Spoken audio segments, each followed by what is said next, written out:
तो ये जीनियस का अंतर है कि वो खुद के एग्जाम को जानता है कि मेरा एग्जाम चाहता क्या है। जो जीनियस बच्चा होता है उसे short term long term goal दोनों पता होते हैं। जो नॉर्मल हार्ड वर्कर बच्चा होता है उसे सिर्फ और सिर्फ लॉन्ग टर्म गोल पता होता है। मोटिवेट करूंगा आप आधे घंटे में आपके आंखों में खून उतार दूंगा, पर उसे सिलेक्शन नहीं होगा। कई बार बच्चे आते हैं मुझसे कि सर मेरी ना फिजिक्स वीक। मैंने कहा भाई क्यों वीक है? कि सर उसमें सबसे कम नंबर आते हैं। मैं आपको एक डेटा देता हूं, आपको मेरी बात समझ में आ जाएगी। मान लो एक बच्चा है जिस 100 बच्चे टेस्ट दे रहे हैं, अरे समझ पाओगे क्या? अरे आज ये दिमाग चलाओगे क्या? ये सुन लो, मान लीजिए एक बच्चा है जिसके फिजिक्स में नंबर आए 100 में से 40, कितने आए? और 100 ही बच्चे थे और 100 में से उसकी रैंक आई मान लीजिए 52। याद रखना, मैं मन से बोल रहा हूं डेटा, तुम्हें याद रखना है, ठीक है? कितनी रैंक आई? 52। उसे केमिस्ट्री में नंबर आए 52, कितने आए? रैंक आई 61। कितनी आई? मैथ्स में उसके नंबर आए 45, रैंक आई 50। कितनी आई? सबसे नंबर कम किसमें? फिजिक्स। क्या फिजिक्स में 40 ही नंबर थे? बच्चे को लगता है उसे सबसे वीक फिजिक्स है। उससे पूछो तेरा सबसे वीक सब्जेक्ट कौन सा? बोलता है सर फिजिक्स, क्योंकि नंबर कम आए। अरे रैंक सबसे कम किसमें आई वो देखो, सबसे ज्यादा किसमें आई वो देखो। क्या उसके भले 52 नंबर थे केमिस्ट्री में, पर क्या रैंक 62 थी? उसका सबसे वीक सब्जेक्ट केमिस्ट्री है। मेरा कौन सा वीक सब्जेक्ट है ये नंबर से जजमेंट बोर्ड के लिए होता है। मेरा कौन सा वीक सब्जेक्ट है ये जजमेंट जेई में रैंक से होता है। क्या मैंने लॉजिकल बात बोली है? क्या रवानी है? यस और नो?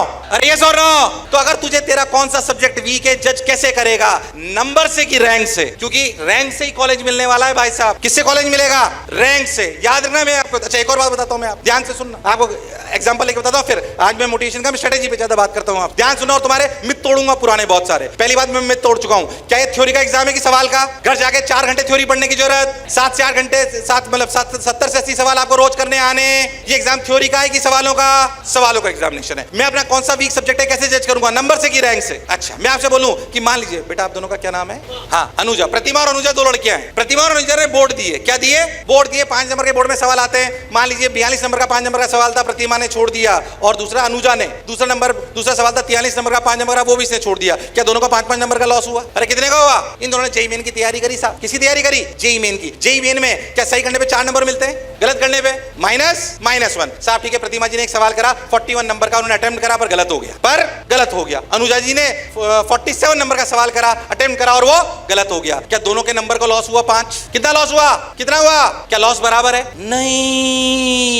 नहीं, ये अनर्थ है। तुम ऐसे सोचते हो तो ये लॉस बराबर नहीं है, क्योंकि लड़ाई मार्क्स की है ही नहीं, लड़ाई तो रैंक की है। अब मैं तुम्हें दूसरा डेटा देता हूं, ध्यान सुनना जो मैं कहना चाह रहा हूं। दूसरा डेटा सुनना। प्रतिमा और अनुजा दोनों लड़कियां थी, दोनों ने एक सवाल गलत करा। अब प्रतिमा का डेटा सुनो सवाल का। प्रतिमा ने जो 42वें नंबर का सवाल, एक मिनट, क्या मेरी बात समझ आ रही है? ऊपर से जा रही है? सबको समझ आ रही है? अरे पक्की बात, इसलिए कह रहा हूं मिथ तोड़ूंगा मैं तुम्हारे। प्रतिमा ने जो सवाल करा 42 नंबर का, वो सवाल मान लो 1000 बच्चों ने करा था। कितनों ने? और 1000 में से 900 ने सही करा था और 100 ने गलत करा। तो क्या प्रतिमा इस सवाल की वजह से 900 बच्चों से पीछे हो गई? कितनों से पीछे हो गई? अनुजा ने जो 47 नंबर का सवाल करा उसको भी 1000 बच्चों ने करा था, पर सही करा था मात्र 200 ने और 800 ने। अनुजा कितने से पीछे हुई? तो लॉस किसका ज्यादा हुआ? हाँ, क्या मैंने लॉजिकल बात बोली है? क्योंकि लड़ाई मार्क्स की है ही नहीं भाई, लड़ाई किसकी है? हाँ सर, इसीलिए आपकी स्टूडेंट परफॉर्मेंस रिपोर्ट, अभी मैं जेसी सर की बात होने लगी, जयंत चितौड़ा सर आएंगे, अभी आपके कंटेंट हेड जो एसपीआर पूरा समझाएंगे। आपकी स्टूडेंट परफॉर्मेंस रिपोर्ट में हर टेस्ट के हर सवाल पे लिखा हुआ होगा कि ये सवाल कितने बच्चों ने सही करा और कितने बच्चों ने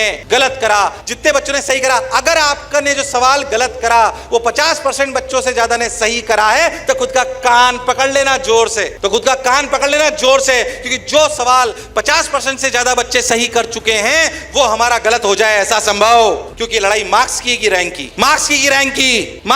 की। क्या मैंने बिल्कुल सही बोला है? मैं अपना कौन सा वीक सब्जेक्ट है कैसे जज करूंगा? क्या बात समझ में आई है? मैं कैसे जज करूंगा कि मेरा कौन सा सवाल सही होना चाहिए, कौन सा गलत होना चाहिए? तब सवाल जो 5% बच्चों ने सही करा मेरा गलत हो गया चलेगा, पर जो सवाल 50% से ज्यादा बच्चों ने सही करा मेरा गलत हो जाए तो कान पकड़ लेना, क्योंकि उसमें मेरी रैंक 15 लाख से 7.5 लाख पे पहुंच गई। अरे ये सुन लो यार, 15 लाख बच्चों ने जेईई मेन दिया था, इस बार दिया था कि नहीं दिया था? तुम्हारा टाइम पे संख्या 16 लाख हो जाएगी। अगर 50% से ज्यादा बच्चों ने दिया तो उस वाली रैंक में तुम 7.5 लाख के पार हो जाओगे। बोलो यस और नो? अवानिया यस और नो?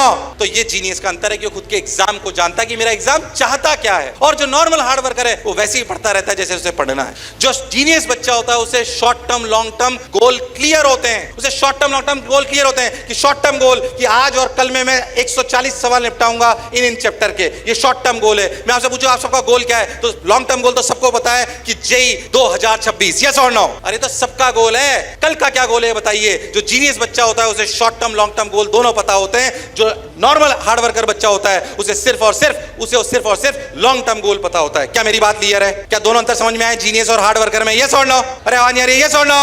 हाँ सर। तीसरा अंतर जो मैं आपको कहना चाहता हूं, जो जीनियस बच्चा होता है वो इंट्रोस्पेक्ट करता है। मैं आपको फिर से एक एग्जांपल लेके आपको समझाता हूं, ध्यान से सुनना। आपको सबसे पहले हो सकता है अभी एनएलएम पढ़ाना चालू कराओ या काइनेमेटिक्स चालू कराओ, मुझे नहीं पता क्या चैप्टर चालू हुआ। मान लो वेक्टर आपको पढ़ाना चालू करा गया, वेक्टर आपको पढ़ाया, 5-6 लेक्चर आपको वेक्टर पढ़ाया गया, वेक्टर को आपने अच्छे से पढ़ा, जैसे पढ़ाया, जो सवाल दिए वो आपने सवाल करे, जैसे आप क्लास में पढ़ते थे वैसे ही आपने पढ़ा, और फिर आपने सवाल करे जितने आपको करने थे। मान लीजिए 20 क्वेश्चन पर लेक्चर आपने करने थे, तो आपने 7 लेक्चर के हिसाब से 140 सवाल करे, आपने सवाल करे, अब टेस्ट आया, वेक्टर के सवाल आए 10, आपसे सही हुए 6। कितने हुए? 6। ये पढ़ने की प्रक्रिया थी। अब दूसरा चैप्टर पढ़ाया गया, मान लीजिए काइनेमेटिक्स। क्या पढ़ाया गया? जैसे तुमने वेक्टर पढ़ा था वैसे ही तुमने काइनेमेटिक्स भी पढ़ा, लगभग उतने ही सवाल करे। तो जब काइनेमेटिक्स के 10 सवाल आएंगे तो सही कितने होंगे? 6। क्यों बढ़ेंगे तो बताओ? तुमने क्या नया करा वेक्टर से काइनेमेटिक्स पढ़ने के तरीके में? कुछ बदलाव करा क्या? जब बदलाव नहीं करा तो रिजल्ट में भी कोई बदलाव। So once you complete every chapter you have to introspect yourself कि इस थ्योरी का कितना परसेंट मुझे समझ में आया, इसके कितने सवाल में कर पाया, कितने सवालों को मैं सही कर पाया, और अगर यही और करता तो मेरे सवाल और ज्यादा सही। क्या मेरी बात एकदम क्लियर है? यार आवाज नहीं आ रही है, यस और नो यार? अरे यस और नो यार? चिंता मत करो, मोटिवेट करूंगा तो मैं जानता हूं खुद को, मोटिवेट करूंगा। आप आधे घंटे में आपके आंखों में खून उतार दूंगा, पर उससे सिलेक्शन नहीं होगा। सिलेक्शन इससे होगा जो मैं कह रहा हूं। क्या मेरी बात क्लियर है? क्या एक काम की बात है? यस और नो यार? भाई आप समझिए, वहां पे डार्ट बोर्ड लगा हुआ है, वहां पे डार्ट बोर्ड समझते हो? वो रिंग्स वाला होता है जिसमें पॉइंट लगे होते हैं, बुल सही हिट करनी होती है। आप मान लो एरो से मार रहे हो, अब आपने पहली बार एरो हिट करा, आउटर रिंग पे रिंग लगी, 10 नंबर आया। अब अगर आप बिल्कुल उसी जगह से वापस तीर चलाते रहोगे तो क्या 10 ही पॉइंट आएंगे? अगर आपको बुल सही हिट करनी है तो क्या आपने इस एंगल को थोड़ा बहुत चेंज करना पड़ेगा? अरे यस और नो? चेंज करोगे तभी क्या बुल सही हिट करने के चांसेस होंगे? बोलो यस और नो? तो हर चैप्टर के बाद इंट्रोस्पेक्ट करिए कि मैं क्या गड़बड़ जो गड़बड़ कर रहा हो उसको बदलाव करिए, और बदलाव करके अगले चैप्टर में फिर जुट जाइए। ईमानदारी से कह रहा हूं, अगर इंट्रोस्पेक्ट कर लिया जो जीनियस बच्चा करता है, आत्मचिंतन करता है कि मैं कहां गड़बड़ कर रहा हूं, उसे पता होता है अपनी स्ट्रेंथ और वीकनेसेस। जो नॉर्मल बच्चा होता है उसे अपनी स्ट्रेंथ और वीकनेसेस पता नहीं होती, वो इंट्रोस्पेक्ट करता है। जीनियस बच्चा एक और काम करता है, वो खुद के स्टेटस को जानता है, वो जानता है कि मैं कहां पर हूं, और उसे पता होता है कि मैं क्या करूंगा तो मैं सुधर जाऊंगा। जो नॉर्मल हार्ड वर्कर होता है उसको खुद के बारे में पता नहीं होता, वो कंपेयर करता रहता है अपने दोस्तों से, वो कंपैरिजन वाली स्ट्रेटजी में चला जाता है। अच्छा मेरा दोस्त ये कर रहा है मैं भी कर लेता हूं, मेरा दोस्त ये कर रहा है मैं भी कर लेता हूं, उसने कैलकुलेशन की शीट करी मैं भी करूंगा। अरे उसकी कैलकुलेशन वीक थी इसलिए उसने करी, आपकी कैलकुलेशन वीक नहीं है तो फिर उसे करने की जरूरत? क्या मेरी बात क्लियर है? These are the major differences जो रियलिटी में होते हैं एक जीनियस और एक। क्या हम सब लोग जीनियस बनेंगे?